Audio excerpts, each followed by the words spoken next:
And don't think that I'm too weird, but I love days like today, or rather I love stories like the one involving the deal, the emergency trade deal that Keir Starmer has struck with Donald Trump. And I think part of the reason why I love them, and listen, I know I speak from a position of enormous privilege.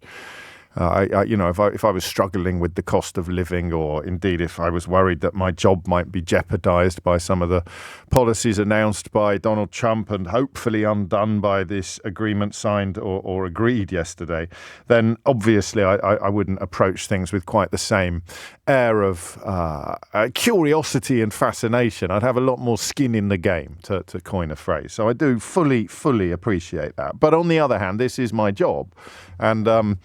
And it is a job that I really enjoy doing on days when things are murky. And I think I enjoy it most, and I suspect that you do too, if you're honest, on the days when things are murky, but people keep claiming that they're not. If we've learnt anything over the last 10 years, it's that when it comes to trade agreements and relations with either the US or the EU, the people who claim to, or rather the people possessed of the strongest opinions are often the most ignorant. They're often the people who understand it the least. It's why, for example, if you voted for Brexit and encouraged other people to vote for it, not long afterwards you were publicly stating that people should stop talking about it. Please don't talk about it anymore. Depending upon where you get your news, you are either talking about it again today or you're not, because this is what I mean by murk.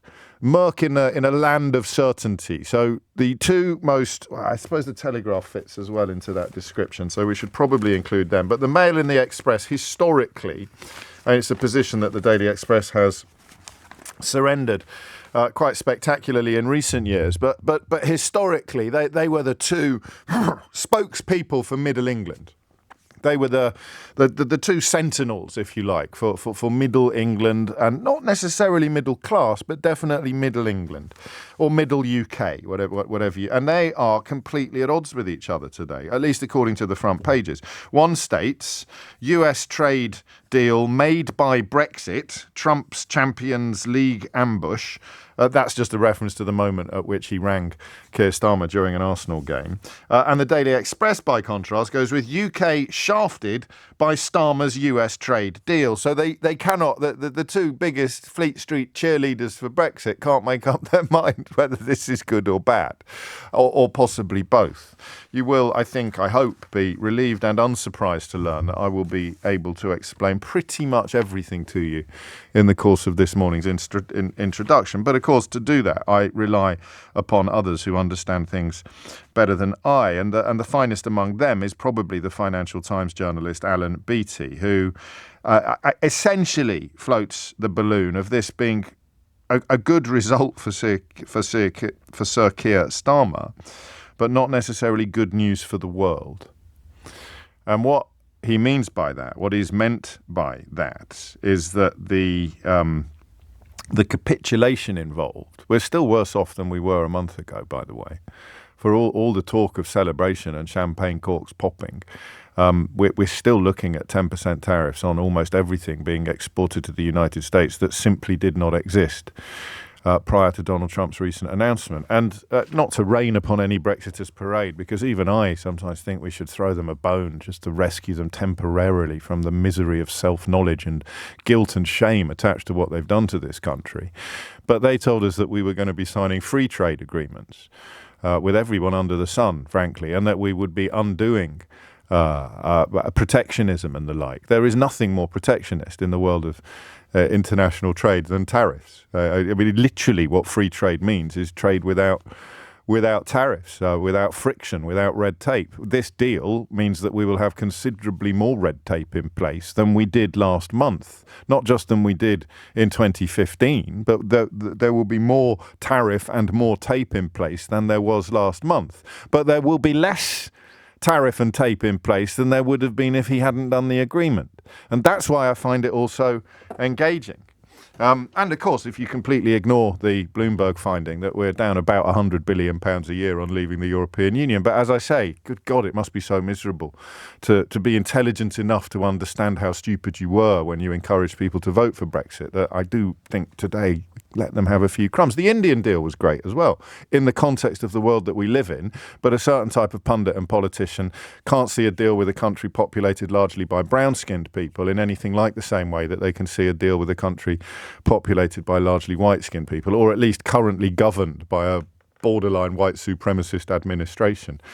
Just have a look at that. Have a look at some of the analysis and swap round the countries and see whether you think people's attitudes to a trade agreement are influenced by the ethnicity of the co-signatories. Some fairly obvious examples of that I'm sure are already springing to mind. So, as Alan Beattie puts it in the FT, whatever short-term benefit it has given to the UK, it hasn't done a whole lot for the integrity of the global trading system.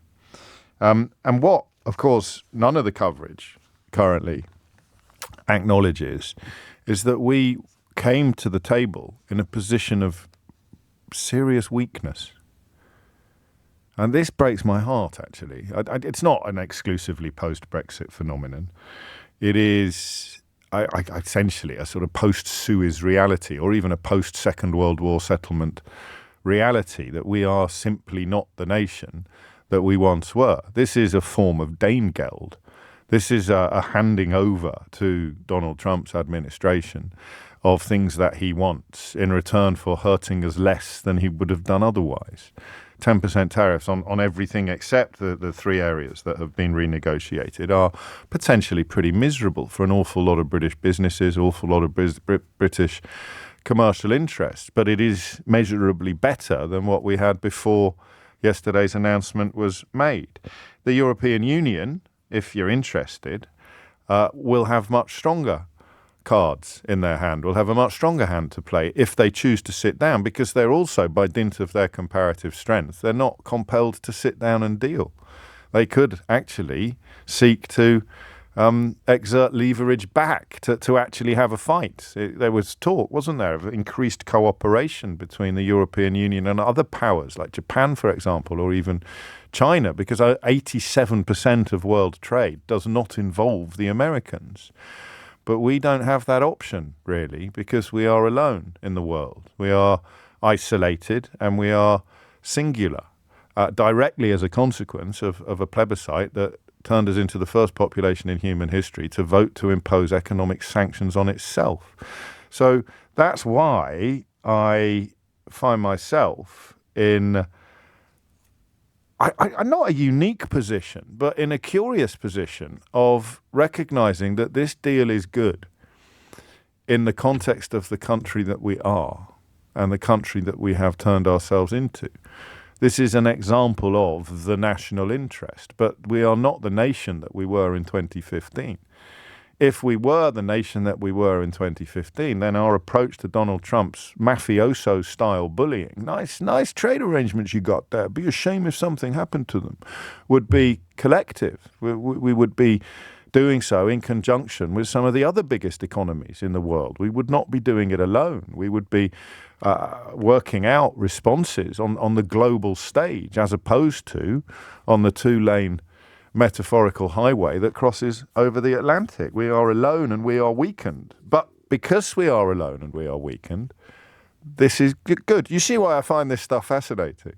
It's the opposite of footballification. It's the opposite of black and white. I wish we weren't a country that had enfeebled itself on the world stage. I have, I think you'd agree, done my bit to explain why that was an act of such epic ignorance. The people who encouraged you to do it either insist that you should stop talking about it or speak from positions of such epic failure to understand the simplest of issues. You saw that with the social security conversation regarding the Indian trade agreement.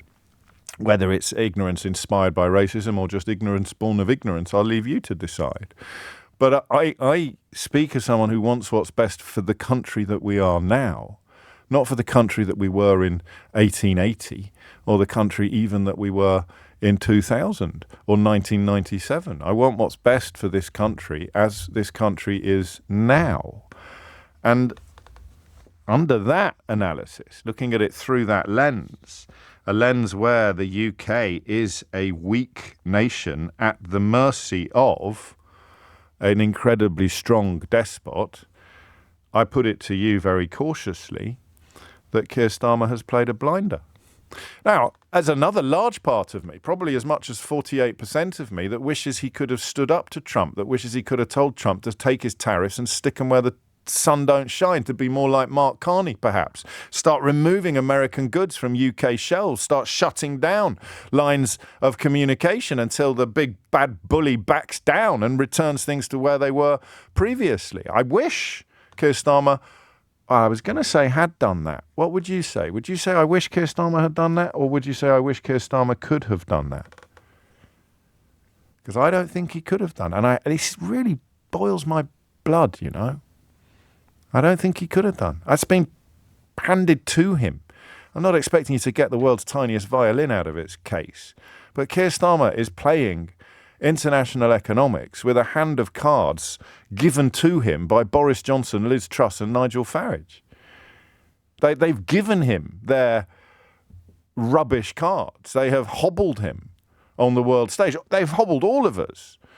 Boris Johnson was a big enough and a successful enough liar to gloss over all of this. Nigel Farage still is. And of course, we all know what happened when Liz Truss finally got her hands upon the reins of power. Those are the cards that Keir Starmer is playing with. The same cards that meant Kemi Badenoch couldn't sign a trade agreement to save her life when she was business secretary and kept making announcements about pieces of postcards and backs of fag packets that she claimed were trade agreements, but they weren't.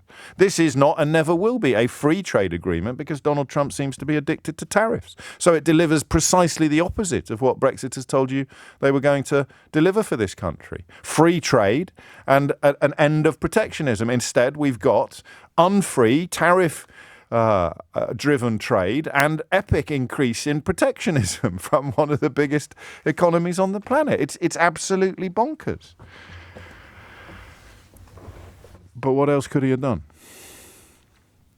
And that, I think, is the question. 10:15 is the time. This is actually very good news for the car industry. We export about 100,000 cars a year, and that is roughly what the quota will be before tariffs actually kick in. It has saved jobs, I think, already in the steel industry. I don't know how many jobs, but it has also raised question marks over what the Americans get in return. I don't think lifting a tariff on ethanol is necessarily going to hurt me or you in our pockets. But if it's true, for example, that the Americans think it's worth about $700 million to them, then that's $700 million that comes out of our treasury.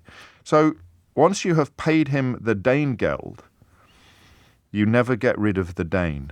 That is what Rudyard Kipling wrote in the 19th century about what happens when you appease your Viking invaders. The protection money with which kings in medieval Anglo-Saxon England bought off Viking invaders.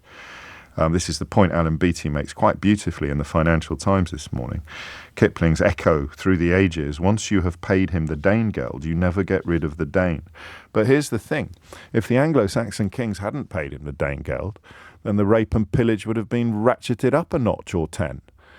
And the damage that had already been done to these islands by Nordic invaders would have been massively increased. Just give him the money and he won't come and smash you over the head with his claw hammer in pursuit of nicking it. And that's why I don't see what else he could have done.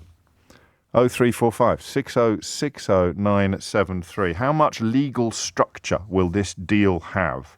A trade lawyer at a prominent firm asked me yesterday, gesturing at the detritus of a meeting on the conference table in front of him, about the same as this napkin.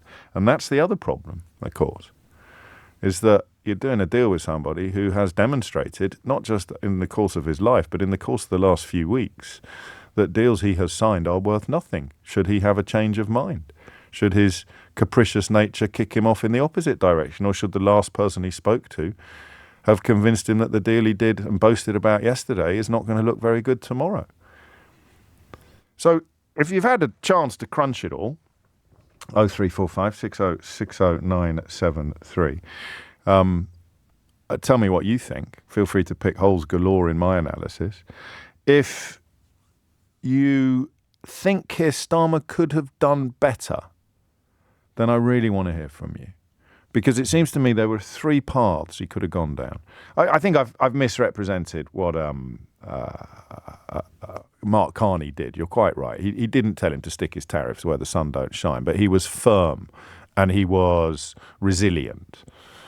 So Starmer perhaps could have done that, although I'm not sure for the reasons that we've discussed. And then he could have got the agreement that he's got, which I think looks pretty good in the short term for the UK, with all the caveats that we've observed previously. And then there is the a bit like Brexit. There's the deal that is much, much better but goes to a different school. The deal that nobody has actually signed, secured or described, but which various Tories will be claiming today is actually brilliant. And again, we find ourselves in that fascinating area where the Brexiters have started biting chunks out of each other. So you've got various Tories popping up to describe it as a surrender, and Kemi Badenoch describing it as the UK being shafted. But then you've got people like the world's wrongest man enjoying a bit of a stopped clock week, Daniel Hannan writing in the Telegraph about why it's a good deal. It's not the kind of deal that Brexiters like him told us we'd be able to sign. India perhaps fits into that category, but it is an arrangement that puts us in a better position than we were in 48 hours ago. What it doesn't do is put us in a better position than we were in 6 months ago, or even 1 month ago. So, what do you think?